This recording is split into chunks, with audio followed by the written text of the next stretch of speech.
Be ready. Start.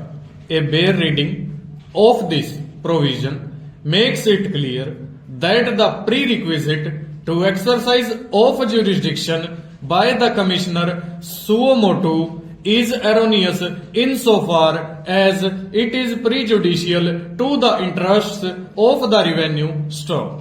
The Commissioner has to be satisfied that with two conditions, and there can be no doubt that the provision cannot be invoked to correct each and every type of mistake or error committed by the assessing officer stock.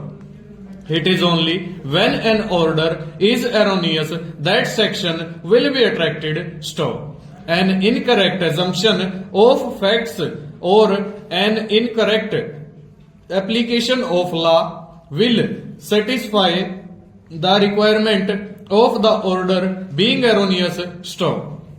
The phrase prejudicial to the interests of the revenue is not an expression of art and is not defined in the Act stop. Understood in its ordinary meaning, it is of wide import and is not confined to loss of tax stanza.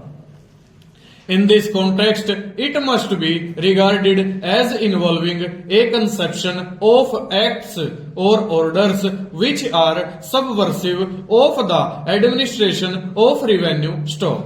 There must be some grievous error in the order passed by the income tax officer which might set a bad trend or pattern for similar assessments which on a broad reckoning the Commissioner might think to be prejudicial to the interests of revenue administration stock.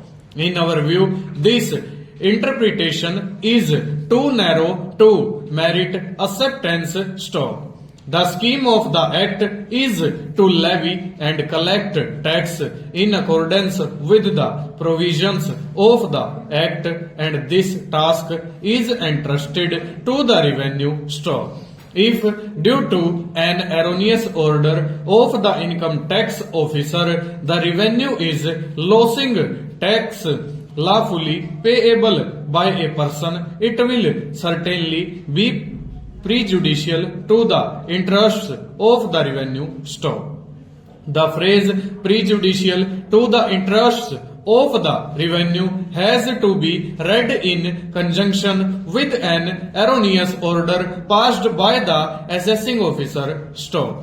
Every loss of revenue as a consequence of an order of assessing officer cannot be treated as prejudicial to the interests of the revenue. For example, when an income tax officer adopted one of the courses permissible in law and it has resulted in loss of revenue, or where two views are possible and the income tax officer has taken one view with which the Commissioner does not agree, it cannot be treated as an erroneous order prejudicial to the interests of the revenue unless the view taken by the income tax officer is unsustainable in law. Full stop. It has been held by this court that where a sum not earned by a person is assessed as income in his hands on his so offering, the order passed by the assessing officer accepting the same as such will be erroneous and prejudicial to the interests of the revenue stock. In the instant case, the Commissioner noted that the income tax officer passed the order of nil assessment without application of mind stock. Indeed, the High Court recorded the finding that the income tax officer failed to apply his mind to the case in all perspective and the order passed by him was erroneous. Full stop. Over.